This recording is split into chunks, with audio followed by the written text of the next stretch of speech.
Hi there, good morning, good afternoon, good evening, whatever time it is. As always, happy whatever day it is you're watching this, and welcome to What's Left. I'm Larry Erickson, your host, and for the next half hour I'm going to be talking about some things that I think you should be aware of. If you have any reactions to the show, as always, you can send them to me directly. This is my personal email right here, Whoviating, WHOVIATING at AOL.com. Or if you prefer, you can go to my website, which is called Lotus Surviving a Dark Time, and the URL will be around here somewhere a couple of times during the show. You can leave a comment there if you'd like, or you can get the email if you missed it. If you do send me email, just two things as always. Include something in the subject line that makes it clear it's not spam, and be a little patient about getting an answer. All right, with that, on with it. I'm going to start with some good news. I always like to when I can, and I have three bits of good news to start the week. The first is that the low-paid workers in the city of St. Louis got a pleasant surprise the other day.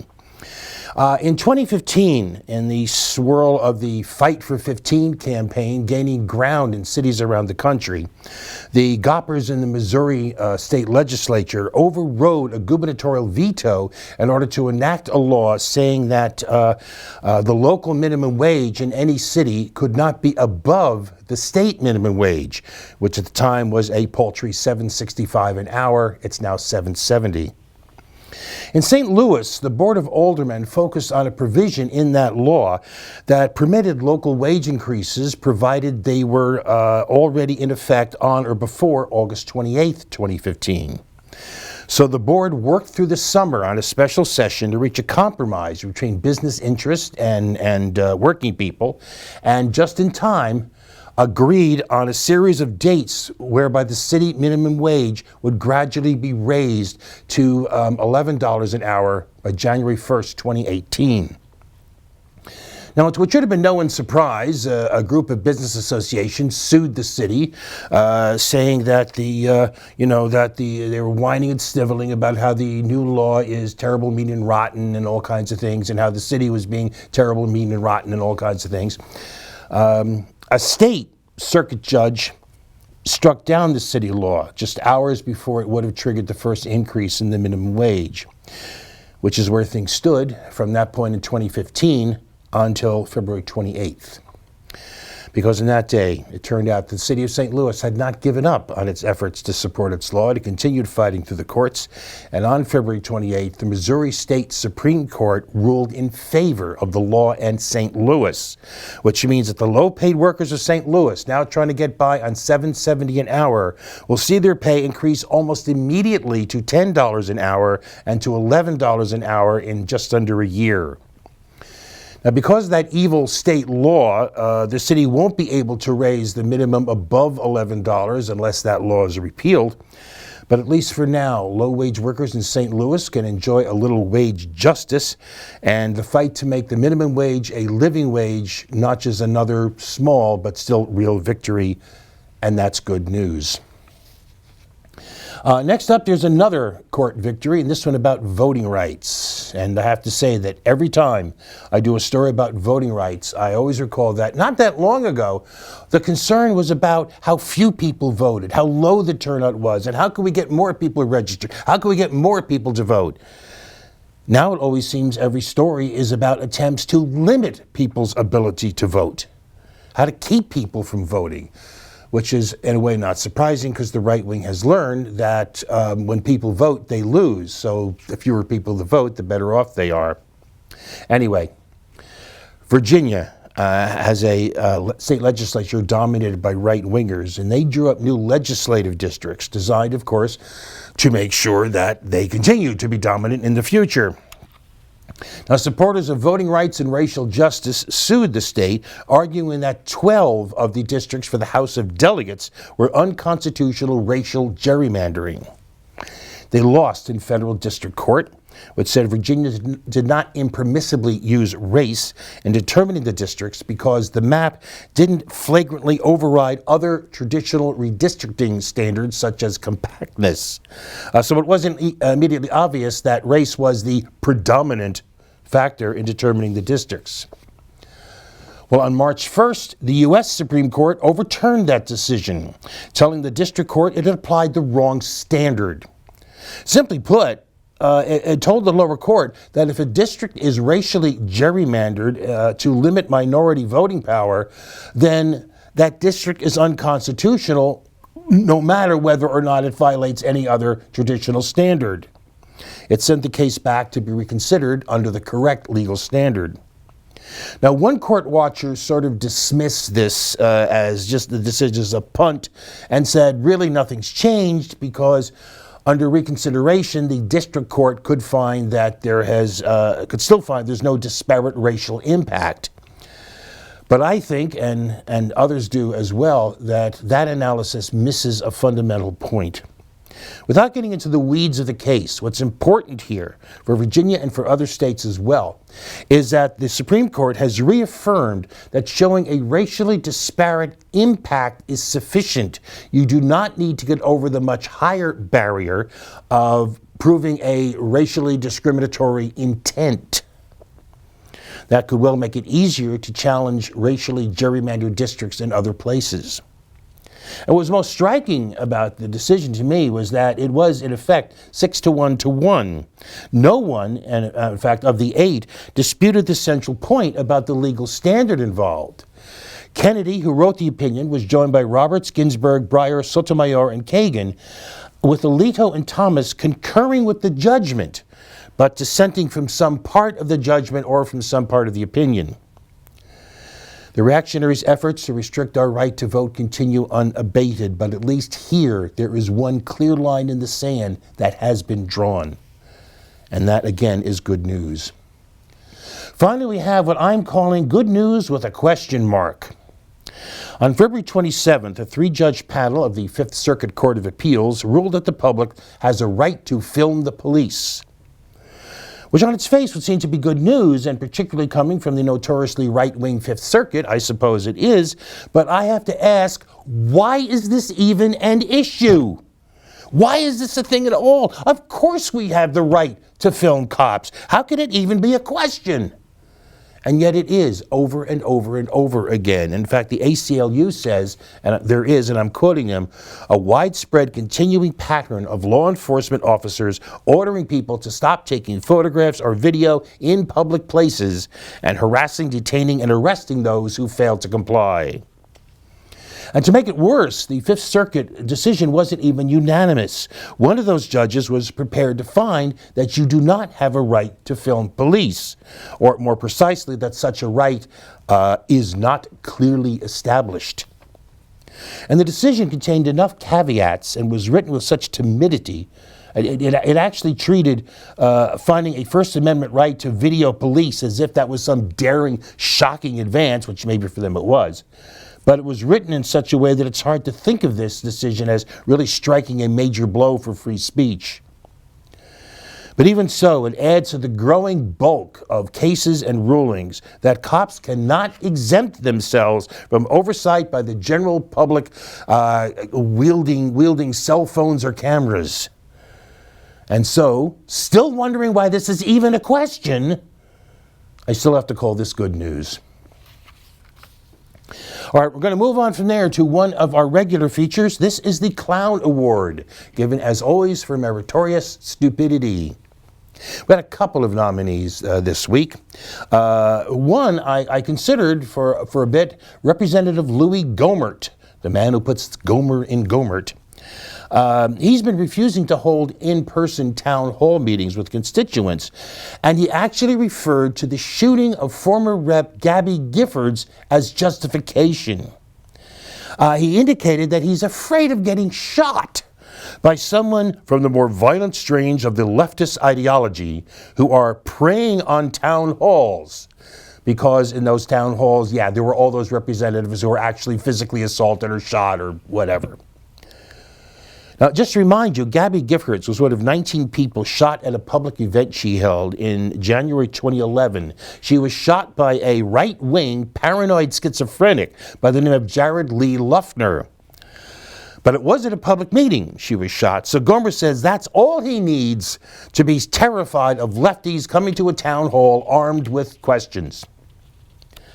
Gohmert is a true clown, but this struck me more as just craven, gutless cowardice than clownishness, so let's move on. I actually was going to, I intended to give the award to Education Secretary Betsy DeVos, who attended a so-called listening session with leaders of historically black colleges and universities, institutions which were founded because for a long time institutions of higher learning simply would not accept black people.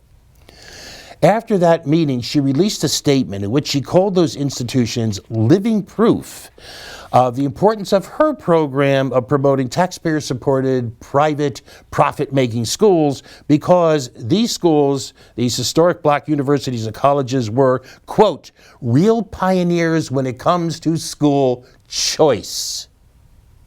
Like they had one.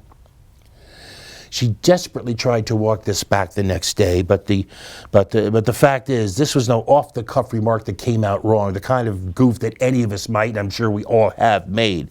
This was a prepared press release. This is it here. I know you can't read it, but that's the press release.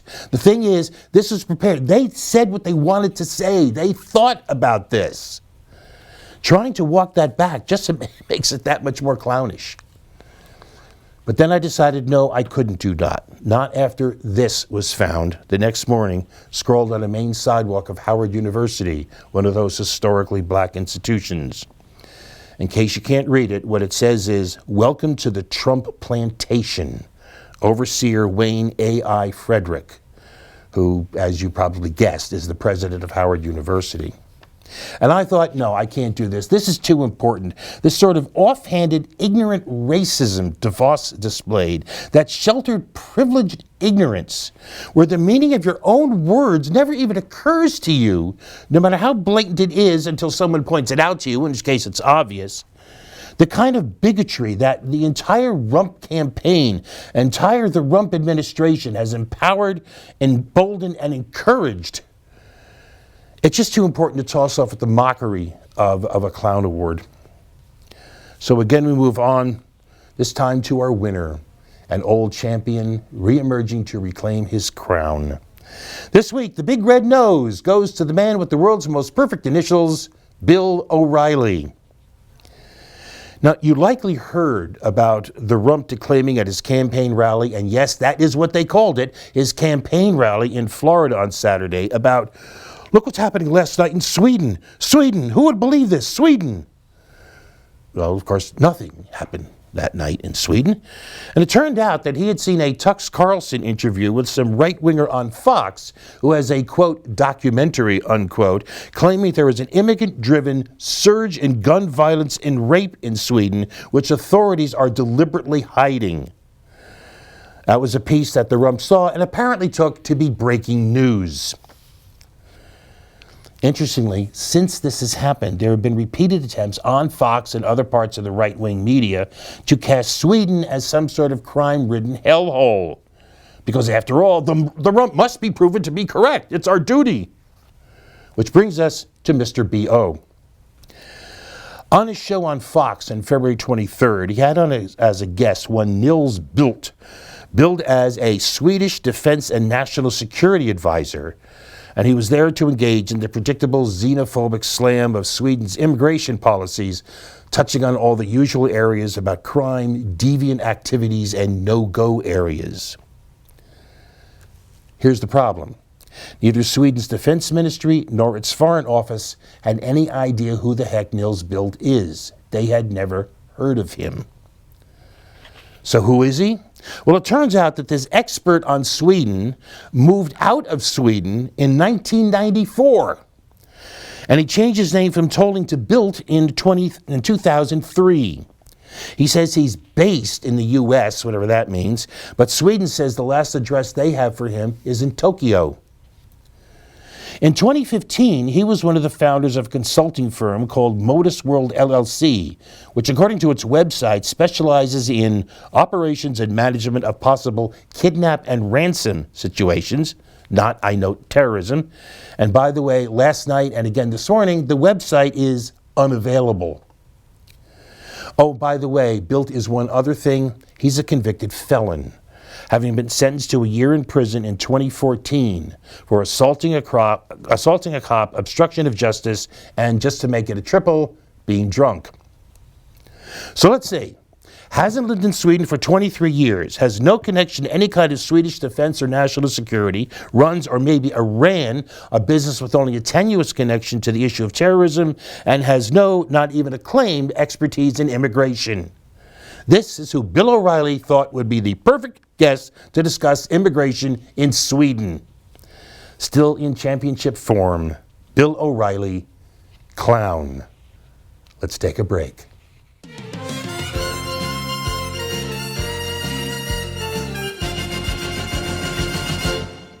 And we are back. All right, next up is one of our occasional features. This is called For the Record.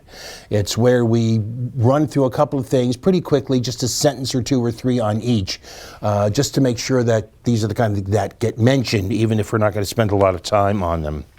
All right, so first off, for the record, while Canada will continue its current policy of accepting asylum seekers crossing illegally from the United States, it will also continue to honor the Canada-U.S. Safe Third Country Agreement, which requires it to turn back refugees if they make asylum claims at Canadian border crossings with the U.S. Amnesty International and other groups are calling for Canada to abandon the agreement. They are arguing that the United States is not safe for refugees. Next, for the record, an educational film called Climate of Concern discusses the dangers of climate change caused by the use of fossil fuels and noted that the reality of climate change was, quote, endorsed by a uniquely broad consensus of scientists, unquote. The film was produced in 1991 by the Shell Oil Company. They knew exactly what was going on, and they've known for decades. And by the way, I'm going to have a link to the film available at my website. Next up, for the record, Grace Slick, alumnus of Jefferson Airplane and Jefferson Starship, allowed the notoriously homophobic fast food chain Chick-fil-A to use the song Nothing's Gonna Stop Us Now for a commercial that was run during the Grammys. She then took the money they paid her and donated it to Lambda Legal, a legal defense fund for LGBTQ folks and those living with HIV. As a footnote to that, it was Lambda Legal that provided legal counsel in the recent victory in federal court in Pennsylvania on behalf of 3 transgender students, enabling them to use the school restroom according with their gender identity. For the record, back in August, we brought you the good news that the Federal Department of Justice was going to stop using private, profit-oriented prisons to hold federal inmates. That was based on a report by the department's Inspector General that in using these private prisons, that the Bureau of Prisons had failed in its core mission to incarcerate individuals in facilities, quote, that are safe, humane, cost-efficient, and secure, and that private prisons fell short of federal ones on essentially every measure of comparison. On February 23rd, Attorney General Jeff Beauregard Reichmeister reversed that decision, saying that private prisons were needed to cover future needs, whatever that might be. This truly deserves more time than I'm going to give it here, but I wanted to make sure it did get noted. All right, moving on to to an update. This is an update regarding something we've talked about a couple of times, the Dakota Access Pipeline, or the DAPL. The first thing to note here is that North Dakota State Police in riot gear and armored vehicles with guns drawn have forcibly shut down the Osidi-Sakowin encampment. The main encampment is established to protest the pipeline and its potential impact on the drinking water and the sacred lands of the Standing Rock Sioux. The excuse, the one that is always employed in such cases, is that this was done for the safety and protection of those in the encampment. On February 15th, North Dakota Governor Doug Burgum signed an emergency evacuation order claiming that the risk of spring floods was sufficient to accomplish what they had desired to do all along, drive the people out. The order set a deadline of February 22nd for everyone to get out or get arrested. With just 200 or 300 of the original thousands of protesters left as the deadline approached, the remaining occupants of the camp burned down a number of the structures in what was described as a ceremony of departure, as the people marched out chanting and beating drums. About 50 people refused to leave, preferring to nonviolently resist and be arrested rather than to simply surrender. This bringing down of the hammer comes in the wake of the rump signing executive actions last month to advance and accelerate approval of the DAPL by streamlining the regulatory process for construction and shortening any environmental review. And at the same time, I need to note, because I'm sure this is going to come up again in the future, he also tried to put the Keystone XL pipeline back in business.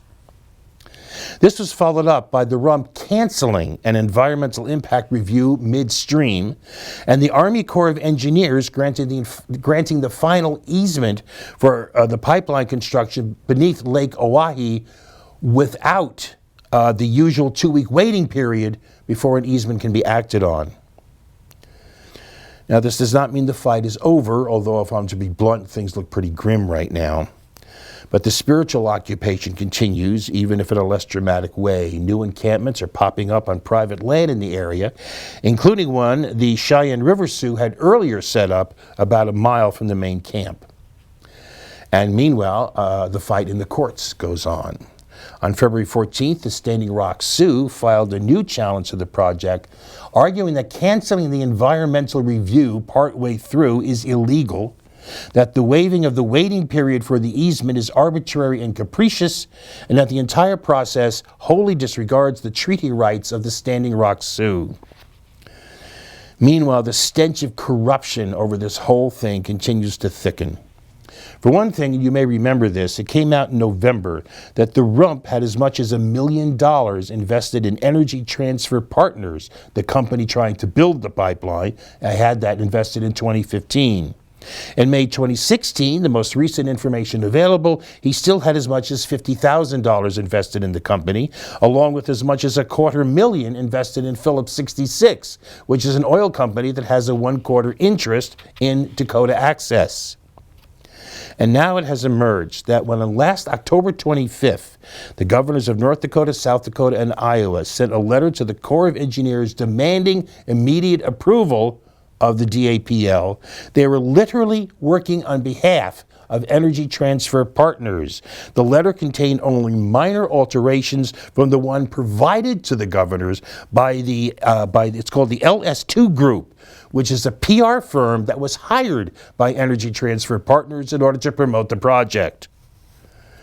So right now I have to say things don't look so bright, but we need to keep on keeping on because there is no other way. As footnote to that, a bit of fallout from the protest. On February 8th, the Seattle City Council voted unanimously to cut ties with banking giant Wells Fargo over its business practices in general, and particularly its role as a lender in the Dakota Access Pipeline project. When the current contract with the bank expires in 2018, it will not be renewed, and there will be no new investments in Wells Fargo securities for 3 years.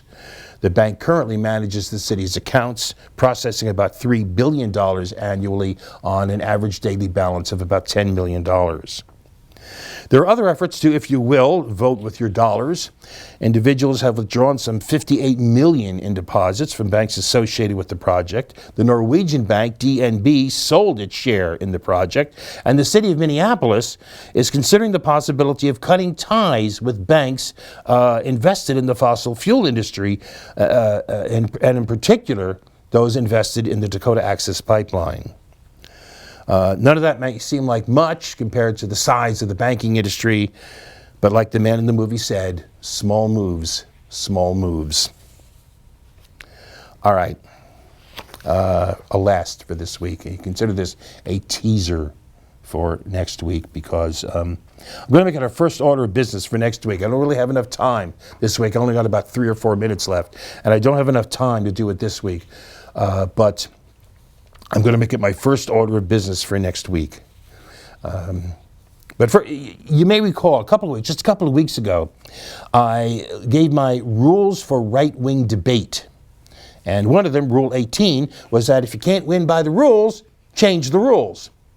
A perfect example of that is voter suppression, which I mentioned earlier. The right wing knows that if the great mass of the American public votes, they will lose. So they want to make it harder and harder for people who won't vote reactionary to vote at all. But now the rules they are trying to change are literally those of the First Amendment.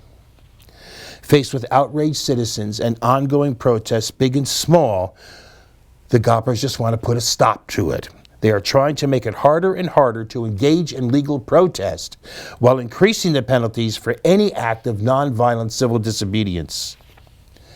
Perhaps the worst example of this is that on February 22nd, the Arizona State Senate actually passed a bill that makes participating in or helping to organize a protest that turns into a, quote, riot, unquote, subject to criminal racketeering charges, meaning up to a year in prison and seizure of personal assets, including even things like your car and your home.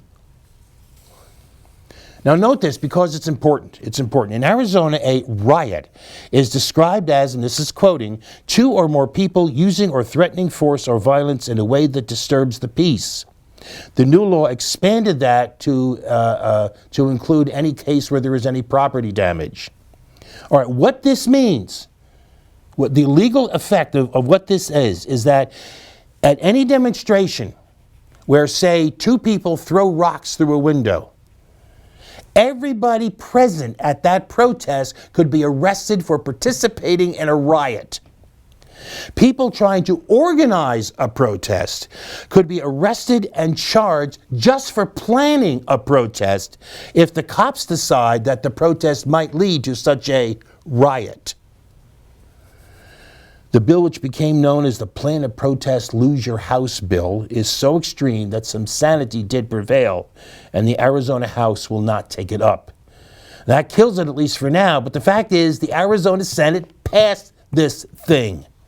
And similar and other types of attacks on the right to assemble, the right to protest, making it harder, even nonviolent civil disobedience being punished more and more harshly, doing what they can, just like they did with voting rights, to try to restrict the right to vote to the people that they want. They're trying to prevent people from protesting them. These kind of bills are existing now, and they're being discussed and undertaken in at least 18 states. They are after our basic civil liberties. Run that around in your head for a while, and there'll be more on it next week when it will still be an outrage. That's it for this week. We will see you again next week. I am going to talk more about that next week. It is vitally important. But for now, you just please have the best week that you possibly can. We will see you next week, and as always, peace.